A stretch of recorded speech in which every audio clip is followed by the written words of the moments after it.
Berger Inquiry, 10 years later. Mr. Berger, please not have lines before line change is settled. We're all born here and will die here. We stand for a slowing of pace. These were the voices of Canada's native people more than 10 years ago.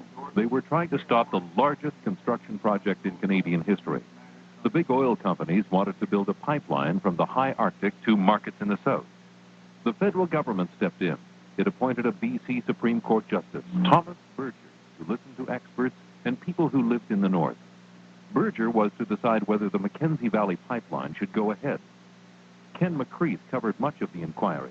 He recently went back to many of the small, isolated communities in the north where Berger heard evidence. Tonight on The World at 6, the Berger Report, what it was and what came of it. Berger was a BC Supreme Court judge when he was appointed to head the Mackenzie Valley Pipeline Inquiry. The federal Liberals were a minority government in those days, supported by the NDP. Tom Berger was a former NDP provincial politician with a background of fighting native rights cases. This inquiry has been established to consider what the social, economic, and environmental impact will be if a pipeline is built. Berger started his inquiry on a raw, cold day in March of 1975 in Yellowknife. Now, we have been told that this pipeline will be the greatest project, so far as its cost is concerned, ever undertaken by private enterprise anywhere in the history of the world.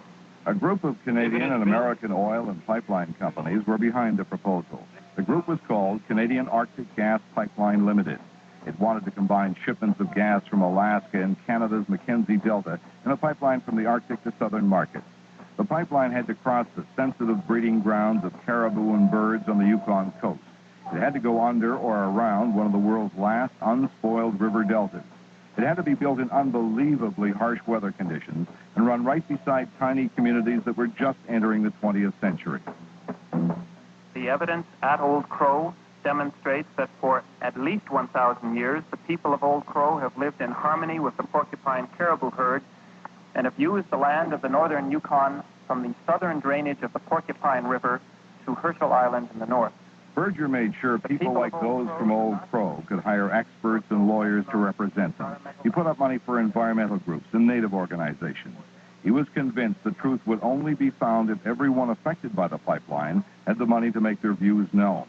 For 20 months, he listened to the experts. He heard what southern Canadians had to say, and he visited the tiny settlements along the banks of the Mackenzie River and the Arctic coast. Mr. Berger, I'm Rosemary Kirby. I was born and raised here. When a wolverine is cornered, there's only one thing he does,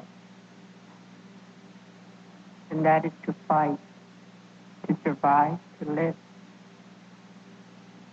This is probably the first occasion where we've had the opportunity to have someone fight for us. And Mr. Berger, I think you're the person, and I'll leave that in your conscience. In Yellowknife, the technical experts argued about the fate of caribou, of birds, fish, whales, permafrost, and of course of the northern people. A lot of people seem to wonder why the Eskimo or the people don't take the white man's word at face value anymore.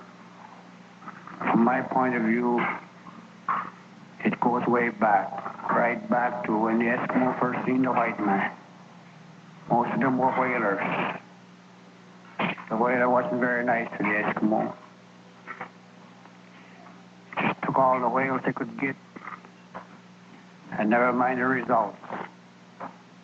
The Berger Inquiry traveled thousands of miles and heard thousands of hours of testimony. In November of 1976, in the same Yellowknife hearing room where the inquiry started, Tom Berger brought it to an end. We in Canada think of ourselves as a northern people. The future of the North is a matter that is important to us all.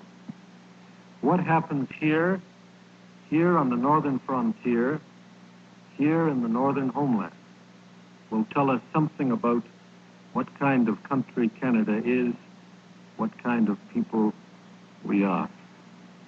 The inquiry stands adjourned. You will be hearing from me. He was heard from again, filing a 2-volume report, first in May and finally in July of 1977. He accepted the call for a 10-year moratorium on pipeline construction. He wanted to see native land claims settled. He ruled out a pipeline along the Arctic coast by proposing a national wilderness park.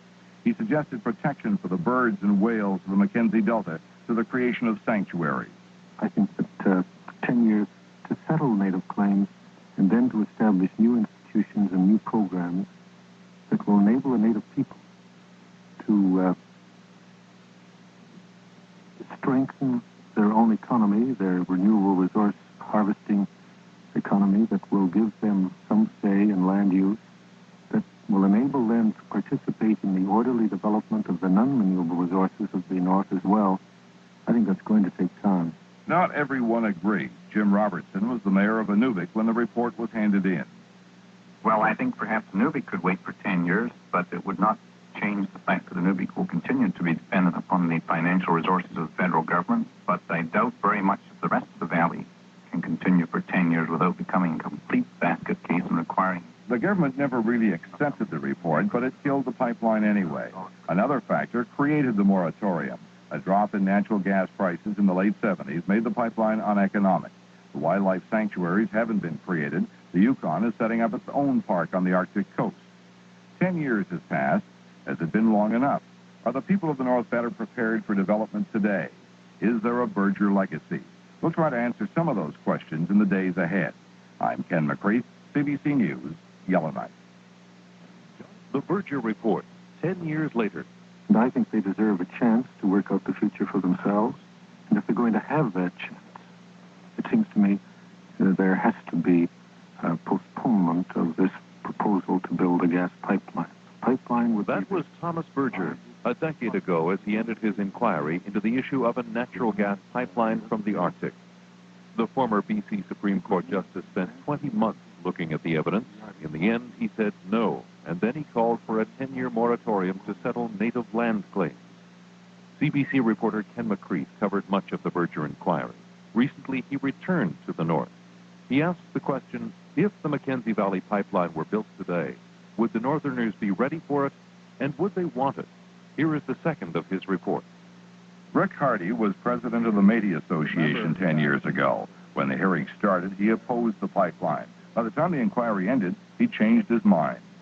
We, as Métis people, see our future in the milieu or context of pipeline or other development in the North. Hardy's taken advantage of the 10-year lull to become a lawyer. Now he acts for many of the small native communities along the Mackenzie River. In 1977, there was only one native-owned development corporation in all the Northwest Territories. Now most communities have them, and there are regional development corporations as well. The native corporations run things like gas stations. They do road maintenance work. They're designed to create jobs and give native people the experience they'll need if a big project like a pipeline is built. One native corporation shares the ownership of a drilling rig with ESSA Resources. 10 years ago, that kind of a deal would have been unthinkable. James Washee was the president of the Indian Brotherhood of the Northwest Territories then. Now he's a member of the territorial legislature.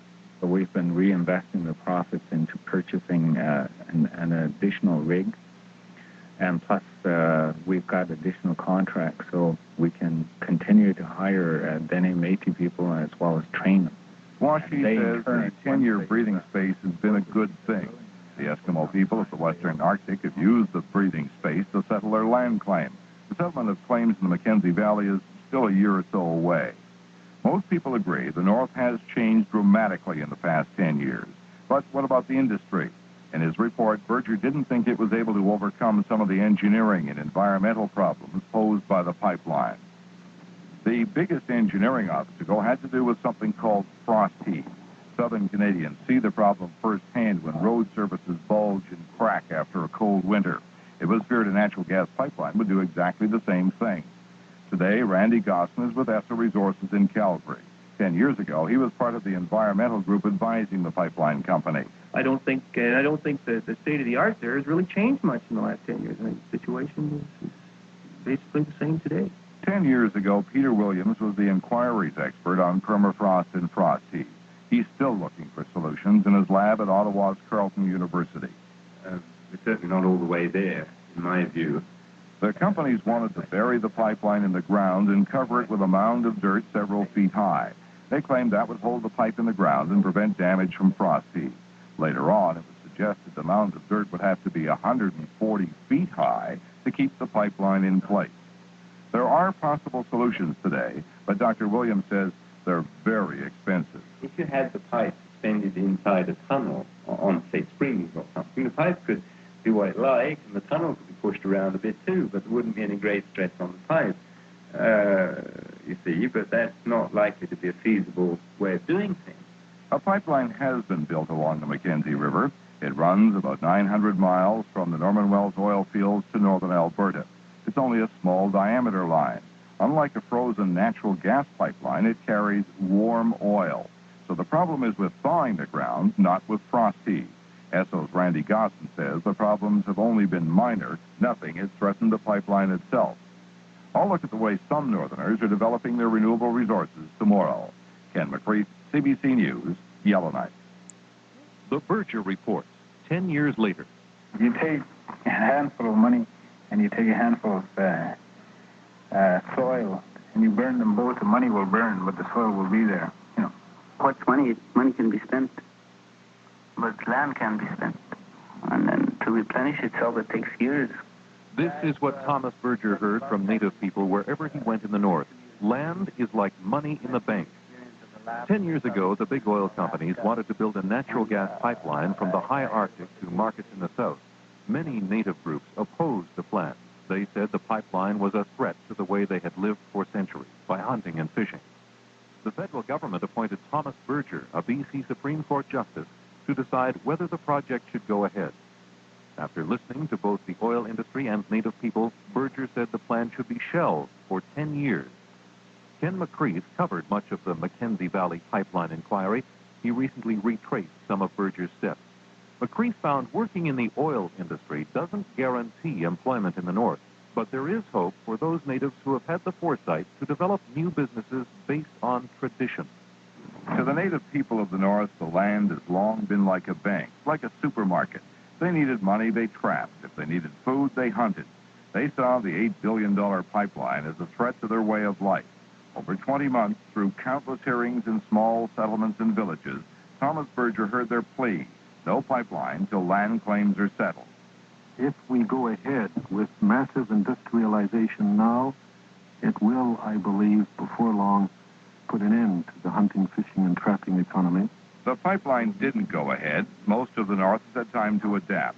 The hamlet of Tuktoyaktuk on the Arctic coast is the exception. 3 oil companies have based their exploration efforts out of Tuk for the past 10 years. They've been looking for oil and natural gas under the waters of the Beaufort Sea. Some people in Tuk did exactly what Berger predicted. They were lured into high-paying jobs. Those jobs have ended. The people are collecting unemployment or welfare. Many of them are trying to pick up the skills they need to survive on the land. It hasn't been a problem for Randall Pokiak. He's turned his skill as a hunter and trapper into a new business. It's called Tuktoyaktuk Tours. It deals strictly with trying to get the visitors and tourists that come up north an idea about the area that they're visiting. About 900 people call Tuk home. It's on a sandy spit of land that juts into the Beaufort Sea. Some tourists only drop in for an hour or two. Others spend the whole day. Pokiak takes as much time as he can to explain the Eskimo way of life. My business and our setup is that, we provide them information, and there's somebody they can talk to, somebody that's native and has the feel of what's going on and the concern to continue to enjoy the life that we want to live out in the land as trappers and hunters. He has a fishing and trapping camp about a 20-minute flight from Tuk. In the 24-hour sunlight of summer, he takes people fishing. In winter, he'll take those who are interested in what he calls a cross-cultural experience. We do a lot of things. There's a lot of things to do in October and November and part of December. And fishing under the ice with the dogs, for yourselves too, for ourselves, and also for caribou hunting, harvesting, for your own personal use and family use. And also the trapping side of it. People can come out and experience and see what... The real money's in the big game outfitting. Tuktoyaktuk takes hunters out after muskox, caribou, and polar bear. Well, a polar bear hunt is $12,500 US. And they got 2 weeks guaranteed to hunt. You don't guarantee them a bear, but they've got 2 weeks to hunt. Tuktoyaktuk took a West German hunter out earlier this year. Over 2 weeks, he saw lots of bears, but never fired a shot. None of the bears was big enough. The hunters promised to come back next year to try again. Tuktoyaktuk isn't alone in this new business venture. Other hunters in Tuk and in the even more remote communities of Sax Harbor, Paulatuk, and Holman are part of an operation called Guided Arctic Tour. Close to 30 people are involved. Their efforts are worth about $750,000 a year. The attempt at developing a second economy based on the land and the animals doesn't stop there. The native people in the Mackenzie Delta area own a meat market in Inuvik. It's called Ulu Foods. It sells caribou, muskox, and whale meat along with fish, including Arctic char. It doesn't really make any money. It's had trouble getting meat inspectors in to supervise the kill. Without the inspector's approval, Ulu Foods can't make regular sales to stores in the south. In the north, it's trying to sell to many people who'd much rather hunt the food on their own. Looking back on his report now, Thomas Berger says his views on developing the hunting and trapping economy are even stronger today than they were 10 years ago. Come what may, year in, year out, it's the money in the bank that Native people have to fall back on. We have never been able to provide full employment in those villages. We never will. And it seems to me we should stop pretending that we are going to someday. Those who remain attached to the land know it's the one bank that people in the North will always be able to count on. During his hearings, Berger was told the North was likely the last place on earth where you'd find a poor man's table laden with meat. The statement is as true today as it was then. Ken McKreith, CBC News, Tuktoyaktuk, the Northwest Territories. The Berger Report, 10 years later.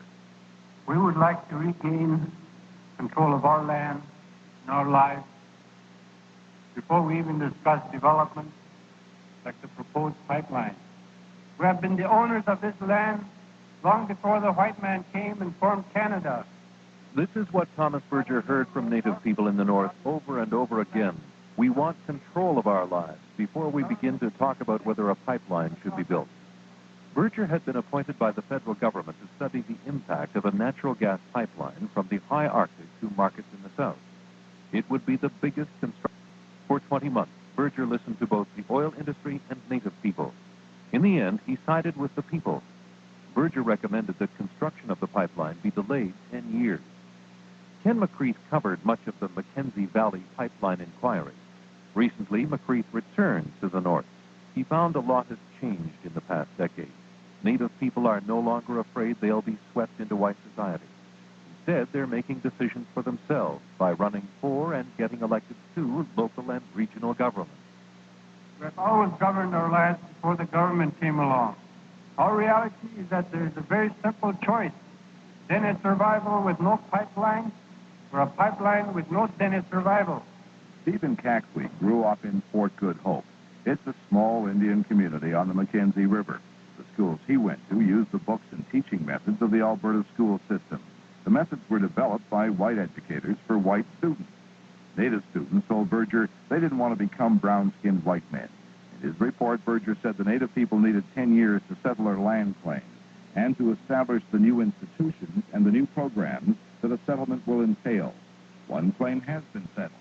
As president of the Dene Nation now, Stephen Caxley hopes his people's claim will be settled in a year or 18 months.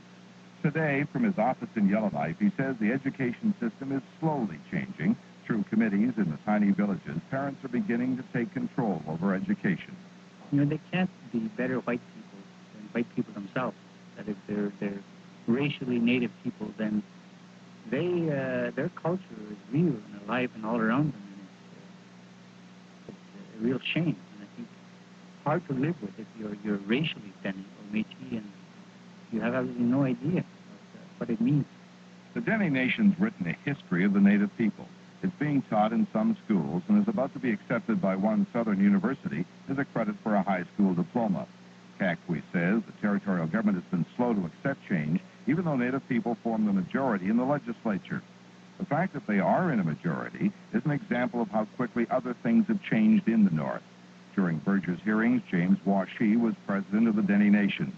He had a hand in writing the Dene Declaration. It proclaimed self-determination for the native people and said they were a nation within a nation. As an elected MLA today, he doesn't talk like that anymore. You don't really have that animosity and lack of communication and hostility that used to exist in the late 60s and early 70s. A lot has changed because due to our participation. Nellie Cornet was one of the driving forces behind the successful Eskimo land claim in the Western Arctic. She's also a member of the legislature. She says the people in the small villages first learned they had political power during the Berger days. The 2-year-old land claim gives the communities more control of their everyday lives, even though they've been slow to take advantage of it. But I have total faith that it's going to happen because it's so intricate. It's so implicit in the agreement that it cannot be taken away. So if people take a little more time, just have to be patient about that. Small Indian communities seem to have acted more quickly. 10 years ago, the native band councils had little real power. Today, one is negotiating an exploration deal with a major oil company. The council will set the conditions for the company to follow. To Dick Hill, democracy was alive and well in the North 10 years ago. He's a businessman who's lived in Inuvik for 25 years. And it could be said that through the Berger stimulation of separate native organizations that democracy's been poorly served in that you're getting multiple levels of authority, whereas we have native self-government here, but you still hear the cry from the South even 10 years later. We must have native self-government. But then that begs definition, what is it? To Thomas Berger, the most significant change in the North over the 10 years is the native people's control of the legislature. He says politics is about power, about who gets what. People in those villages have a measure of power. That just means they have some control over what happens where they live. That's what power is. And if they have a greater measure of control over their lives and their villages and the NWT, well, that's good. Why should it always be decided by somebody in Ottawa or Toronto or even Yellowknife? The North has changed, but in another way, it's still very much the same. As their leaders talk about power and politics, a radio station carried this public service announcement. Treaty payments will be given out from 2 to 6 o'clock this afternoon at the Fort Simpson Papal site. A feast and drum dance will follow at the same site tonight. For the Northern people, it seems the past is never all that far away. Tomorrow, I'll deal with the Berger legacy. Ken McKreith, CBC News, Yellowknife. The Berger Report, 10 years later. Perhaps the real legacy was that it made us consider how we would deal with people fairly. Long after we forget whether it was Arctic Gas or Foothills who made the original application, I suspect Tom Berger would like us to be left with that. And in the mid-70s, Thomas Berger conducted one of the longest and most detailed inquiries ever held in the North. For 20 months, he heard arguments for and against a natural gas pipeline from the high Arctic to markets in the South.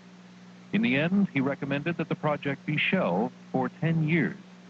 This week, the World at 6 has looked at the Berger Report, what it was, and how it changed the North. Ken McKreith covered much of the Mackenzie Valley Pipeline inquiry. He recently went back to some of the remote communities where Berger heard evidence. McKreith found there is a Berger legacy, not massive industrial development, but a subtler, more profound change, a change in attitudes. You know, I wish I could say, look, I regret this, I regret that. I don't want to sound conceited about this, but I think it's turned out rather well. Thomas Berger hasn't changed much in the last 10 years. He still measures his words carefully.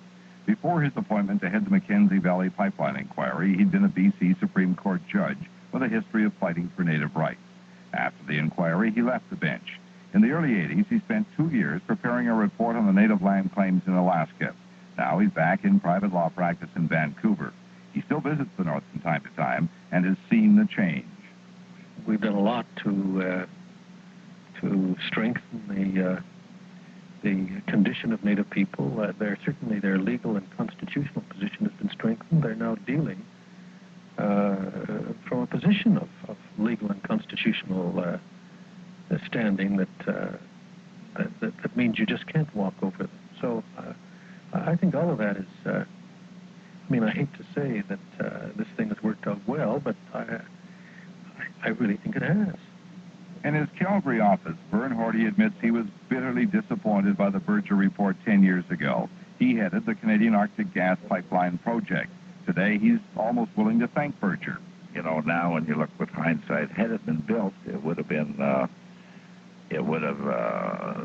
high-cost project in terms of today's energy prices. 2 years after the Berger Report, natural gas prices plummeted, and they still haven't recovered today. It could have become a very expensive pipeline carrying very cheap gas. 10 years later, Horty still disagrees with the way the inquiry was set up. To this day, he accuses Berger of having built-in biases. And I think the big mistake was not having a panel of people with different backgrounds, etc. Say 3 to 5 people adjudicate something like that. It was very major and could have been very, very important to the country. And to have one man with his biases, in fact, either promote it or kill it, was a mistake. When he organized the inquiry, Berger decided he had to hear from all Native people who wanted to be heard. He had to hear from technical experts as well. And he took the inquiry to southern Canada. He decided to go beyond the technical evidence of how to build a pipeline and look at how it might change the human condition and the environment. To environmentalist Don Gamble, the legacy comes from the process itself. 10 years ago, he was with the Canadian Arctic Resources Committee. It was one of many public interest and Native groups that got money from Berger to prepare testimony. He established a way of assessing values, a way of recognizing values, which in the mid-70s were not commonly shared. Until Berger, similar inquiries seldom went beyond the nuts and bolts of actual construction. Now, Gamble says, even the National Energy Board takes the environment into consideration in its rulings. Berger's become a model that many countries are using today. Berger himself thought that all the research and all the studies done at the time of his inquiry might become a legacy. He wanted the information to be used as the basis for continuing research into northern issues. John Bailey is a Yellowknife lawyer who knows that hasn't happened. He appeared before Berger and before a more recent inquiry into the Norman Wells oil pipeline. There haven't been these kinds of assessments done since. So in that sense, I don't think we're farther ahead. My understanding of... The Berger inquiry was about a northern pipeline. It was also about the northern people. As Berger himself might say, it's up to the people to decide about the legacy. I think probably the most lasting legacy from the Berger inquiry will be that of the Dene now very much thinking of themselves as a people. And, I suppose it's probably fair to say as a nation. I think the Berger, gave us some time that we needed to reflect on what's going on, how we wish to participate. And now I think in the future, if there was major projects like the Mackenzie Valley Pipeline, I think the Dene and Métis are more prepared now to deal with it. You talk a lot about what you wanted to do and what you are, and that's all very good. But how do you translate that into terms of where you want to go? And people can do it. They can't keep making excuses that they can't do it. They can. But it's going to take work. A lot of people have been working over the last 10 years, working to change the North. No one's worked harder than Northerners themselves.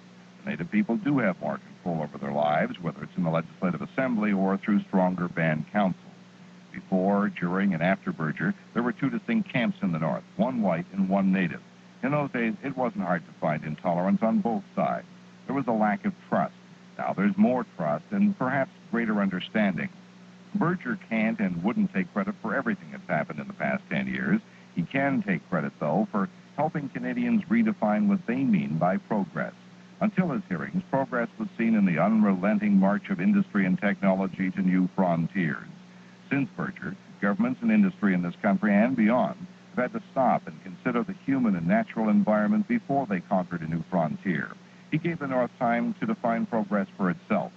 Canada's northern people have decided progress means a lot more than paving a road to the North Pole. Ken McKreith, CBC News, Yellowknife.